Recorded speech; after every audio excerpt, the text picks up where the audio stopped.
Hi, and welcome back to my channel. My name is Catherine Solomon. I am a licensed therapist and a virtual coach, and I love getting to help couples strengthen their communication, their connection, and overall to argue less. Before we jump into today's video, please make sure that you like and subscribe so that you can make sure and catch all of the next videos that are going to come out. Today we're going to talk about something that impacts relationships a lot, and I don't think it's really talked about enough, and that is emotional regulation, and more specifically, how to handle anger in your relationship, both like individually and then what you guys can do together as a couple. Because here's the truth, anger in and of itself is not the problem, right? It is just an emotion, and we're going to feel angry and experience that anger, but it's what we do with the anger that really matters. Anger can quickly turn into defensiveness. It can turn into being derogatory towards one another, being critical. It can cause disrespect, emotional distance. Like, a lot of problems can come from somebody not being able to emotionally regulate and handling their anger in an unproductive way. So in this video, we're going to talk about what emotional regulation means, what happens when couples don't handle their anger properly, and practical steps that you can take to keep anger from controlling your relationship. If you've ever felt like you just argue all the time or you don't like who you become when you guys have disagreements, this video is for you. So first, what is emotional regulation? Emotional regulation is basically your ability to feel an emotion without being controlled by it. It doesn't mean you don't get angry, right? It means you can get angry or experience that emotion and still respond in a way that lines up with your values. It means that you can stay grounded through it and know how to work through it, essentially. Most couples don't struggle with conflict because they don't love each other. They struggle because when emotions come up that are really strong and intense, it can push their body into fight or flight, and then they don't know what to do or how to respond in a productive way. So instead of communicating, they're just really reacting. And that's where anger can become really dangerous. So your brain has two modes to it. One is the rational, logical part of your brain that wants to try to help you solve problems. The other is the survival part that kicks in when your brain feels threatened. So when you're in an argument with your spouse, your body may feel like you're in a situation that it needs to be on edge, and it might feel threatened even if you're not in actual imminent danger. That's how your brain is perceiving it. So your nervous system can go into fight or flight, freeze, shut down, one of those kind of responses. That's why people say things like, I didn't even realize I said it, or it just happened so fast. Your body is responding in a way that it was designed to. It was designed to protect you. Your brain wants to protect you. But when you try to defend or attack or try to escape or shut down or whatever the case is, it makes it really difficult to have a productive conversation and actually communicate with a result that you actually want. So understanding this is really helpful, not as an excuse for you to be like, oh, well, that's just how my brain is, oh, well, but so that you can realize okay, this is just how I'm created. How can I work with this and create new skills, right? Emotional regulation is a skill that everybody can learn, that you should learn and continue to strengthen and practice over time. So just understanding more about how your brain works will equip you to then know what to do next. So first, let's just talk about what can happen long-term if you don't handle your anger well, and if emotional regulation is not a regularly used thing or accessed thing in your relationship.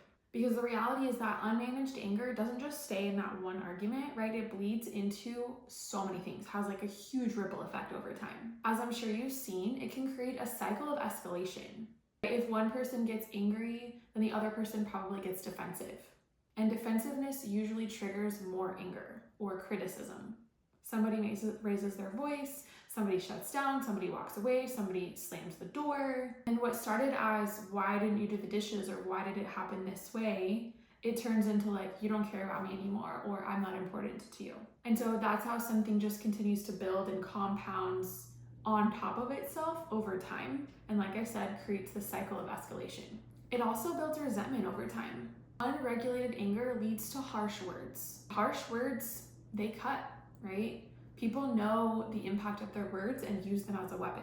Even if you apologize later, which you still should, it doesn't mean that the other person forgets. That still really hurts. So after, time and time again, people build up walls. They create resentment. They want to protect themselves emotionally, which then it kills emotional safety, right? You don't trust the other person anymore because your words get twisted or used against you. Their unmanaged anger, or your unmanaged anger if you're that person watching, is causing and wreaking havoc over time. Someone stops feeling safe when they feel like their words cannot be heard in a neutral or positive way, when they always feel like they're going to be yelled at or attacked. They just stop sharing. They just close up. They even might stop being honest or just withholding pieces of information.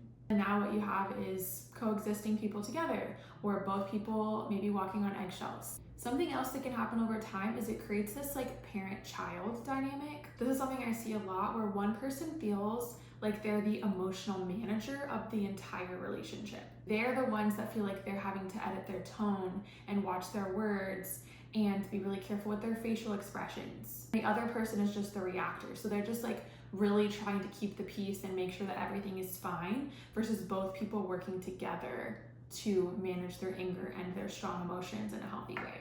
And if that one person feels like they're constantly having to be the parent or managing the entire relationship's emotions, it just gets exhausting, and it can really kind of kill that connection and that intimacy, because it just feels like you're just tired. And then of course it leads to more conflict. I say of course, it's a little bit ironic, right? When we feel angry, sometimes the way we respond, like raising our voice, the desire is for the other person to hear us, to get our point, to listen to what we want to say, to stop doing X, Y, or Z, like to get it in their brain, right? But then what happens is it doesn't work out like that. Like it leads to more negative things. So even though our intent is maybe something positive in the beginning, how it is handled, the way in which anger takes over, just completely destroys the actual intent of the conversation to begin with. So then you're just stuck in the same cycle and things just continue to derail. And that's obviously not an exhaustive list, right? There's probably more things that you can think of or have experienced where you're like, oh, anger can do this, or unmanaged emotions when we handle them in an unproductive way can cause this, right? There's different things that happen. So I want to talk about what can you actually do? How can you build up that skill of emotional regulation? So the first thing that I would really encourage is to pay attention to the warning signs. A lot of times your body will signal when you're getting angry or when your emotions are starting to become heightened, which could lead to anger. You can pay attention to things like, is your jaw starting to tighten? Are your shoulders getting tense? Are your hands balled up in fists? Is your heart racing? Are you feeling sweaty or warm? Is your voice getting louder? Do you feel like your thoughts are just like going really fast because you're trying to like keep up with the conversation and have your rebuttal ready? Do you feel the urge to interrupt, or are you interrupting? All of those are things that you need to pay attention to as to, I may be getting angry, or I may already be angry, and I have got to figure out what to do instead so that I don't handle this in an improper or unproductive way. I want to give you an example of something emotionally that you can pay attention to.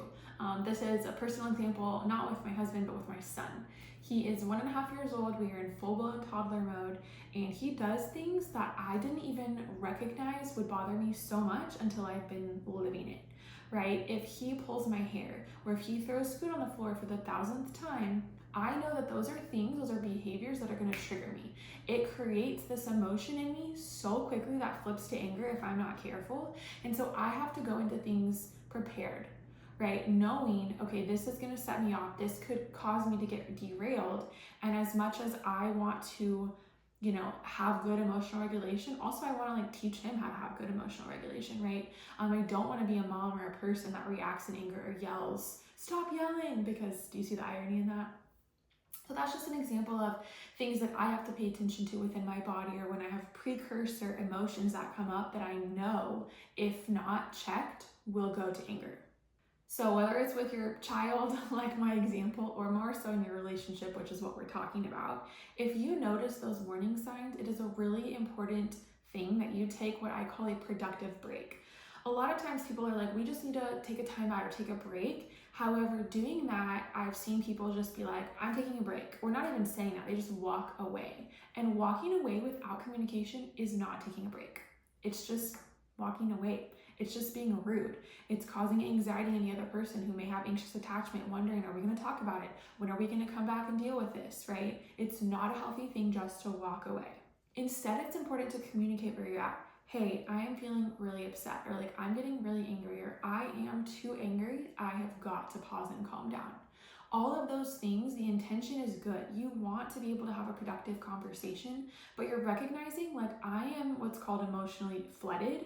You just had it up to here and you've got to come down both physically and emotionally so that you can have a productive conversation. So making sure that you communicate that to your spouse is very important, and then go take your break. And if you're on the flip side where your spouse is saying like, I've got to pause, we've got to stop, can we circle back in a little bit? Honor that and see that as them trying to emotionally regulate, so that again, the conversation continues in a productive way.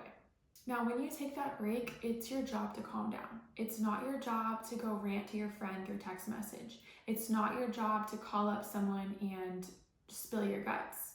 You need to calm down and be at a place physically and emotionally that you can come back to the conversation. If you don't come back to the conversation, what you're doing is shoving things under the rug that then piles up, creates resentment, creates future problems. This happens all the time. The most important part is coming back to talk about it. That is a key part in emotionally regulating. It says, I was up here to 10, I came down to a 1 or a 2 or a 3 or whatever, and then I was able to talk it through, versus avoiding or just shutting down and being done, right? Those are not productive ways of handling your emotions, of emotionally being regulated. You can do things like just take some deep breaths, like physically force your body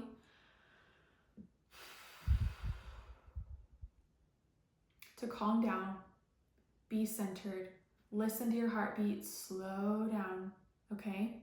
You can take a walk, you can take a shower, you can eat a snack, whatever will help you calm down. You can pray, you can journal, there's a lot of different things. Depends on the person, listen to music, just calm down. But keep in mind, that's what you're doing. It is not helpful in a conversation just to be like, calm down, right? That just triggers the other person, so keep that in mind too. It's also really important you can identify what you're actually feeling in that moment.